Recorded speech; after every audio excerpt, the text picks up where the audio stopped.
Part 1, The Perfect Illusion.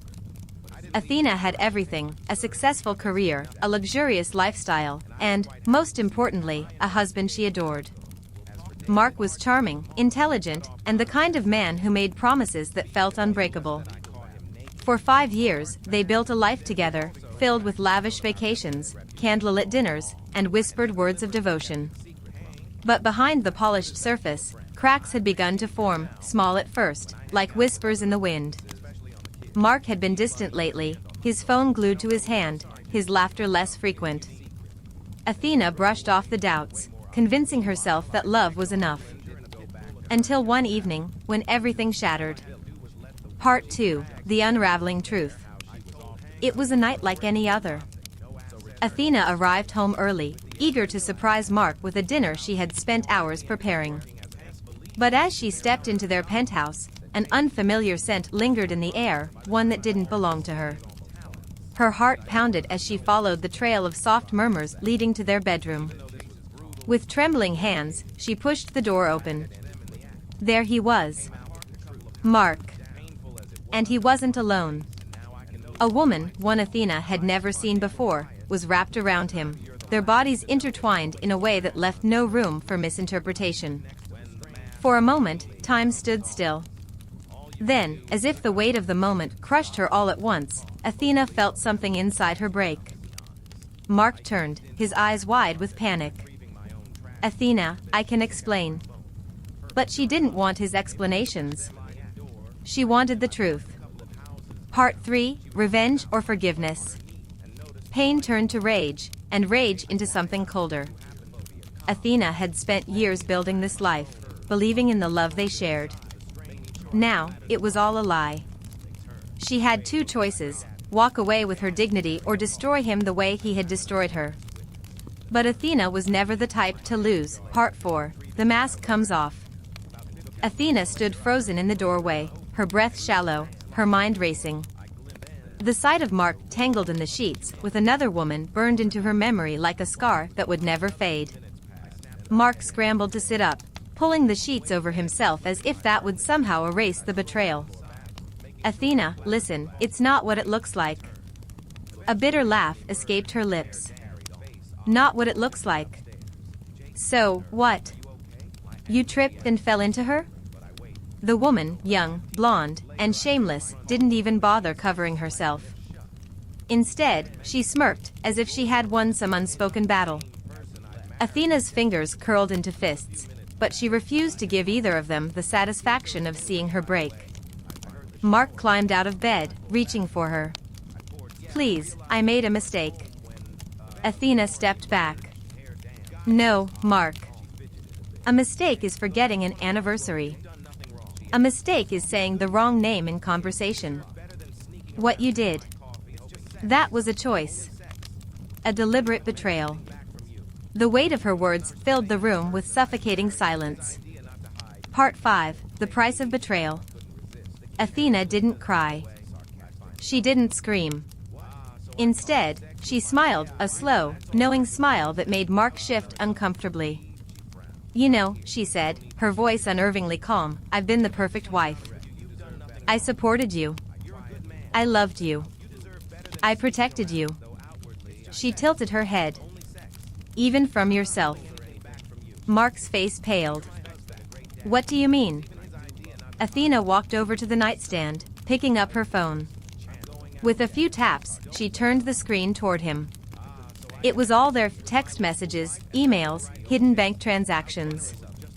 A carefully crafted file of every secret he thought he had buried. His affair wasn't a drunken mistake. It was months, years, of deception. Mark's eyes widened in horror. "Athena, please, we can fix this." She laughed.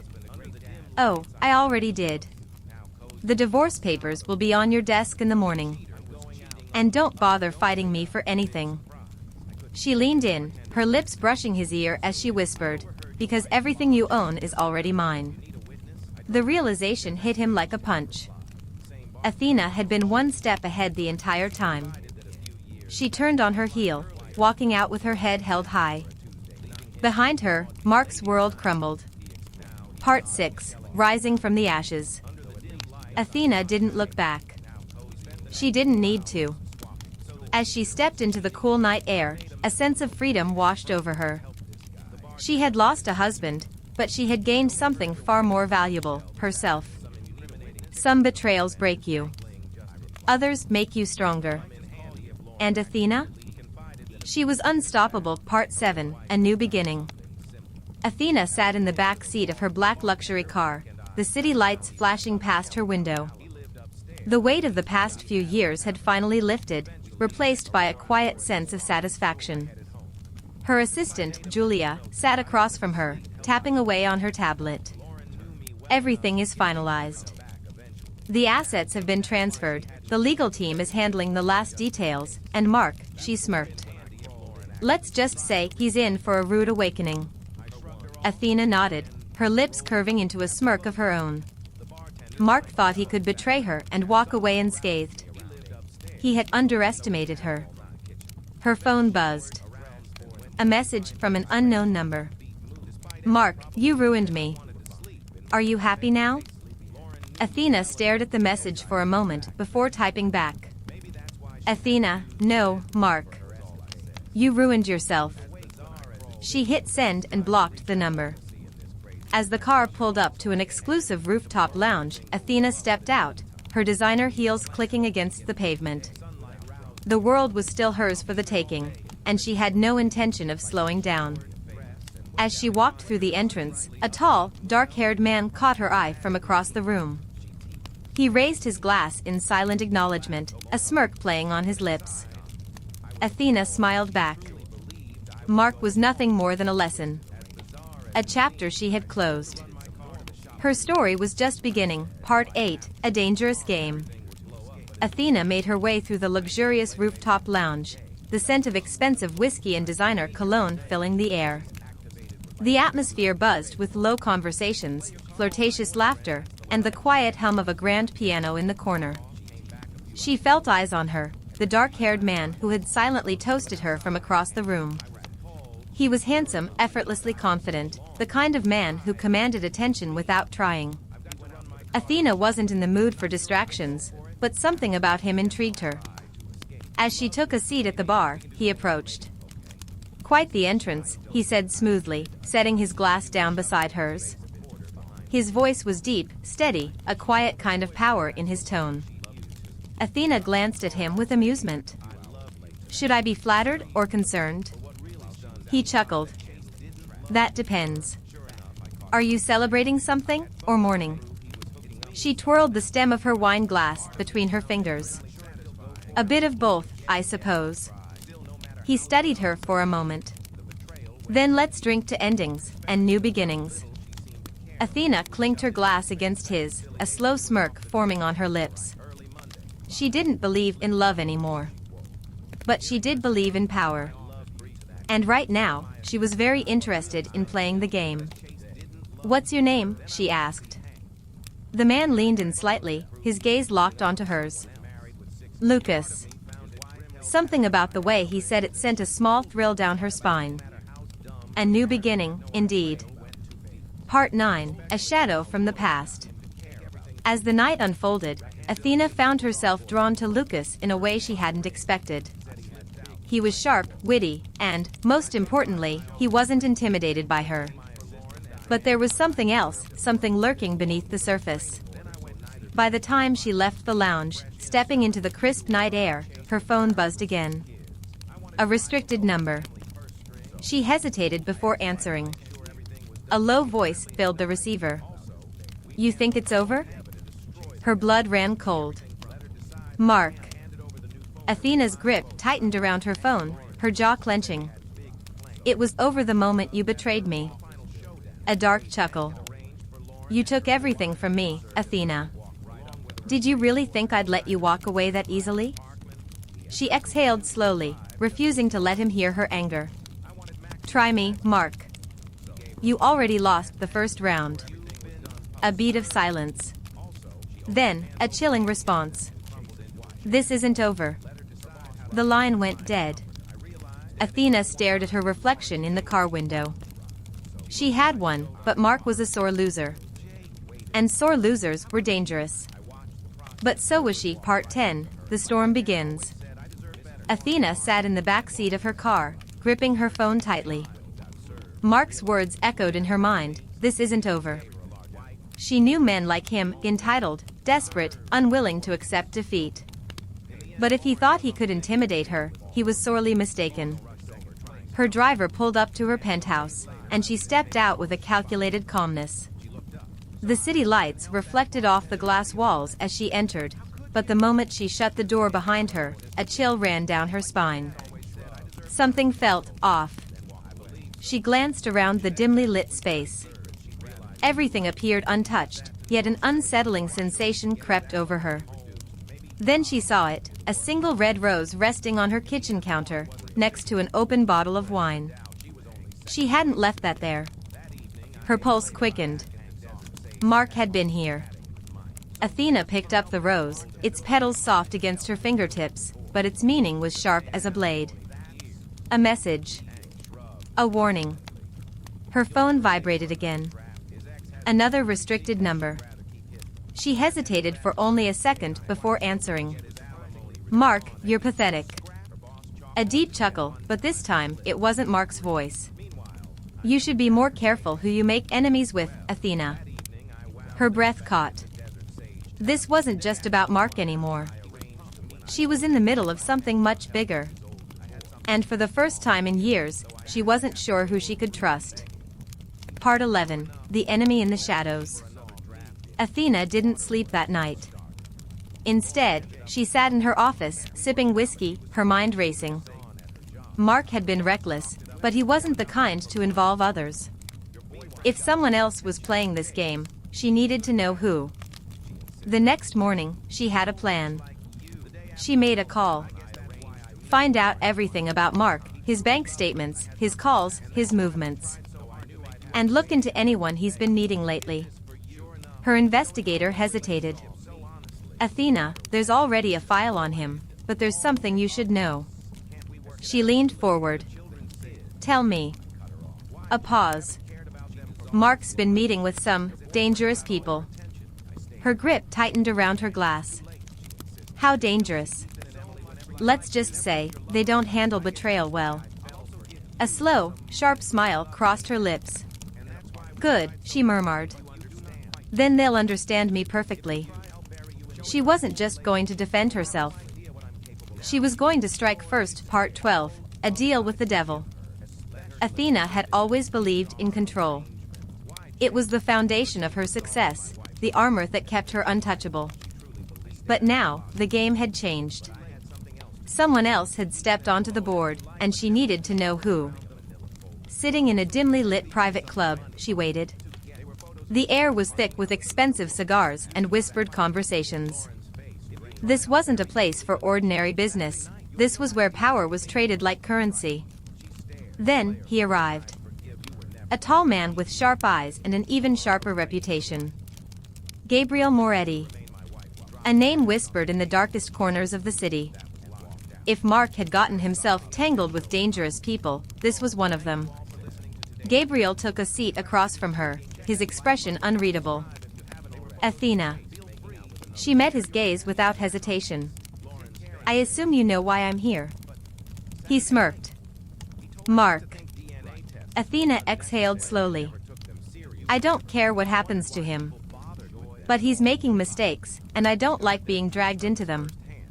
Gabriel studied her for a moment, then leaned in. "You think this is about Mark?"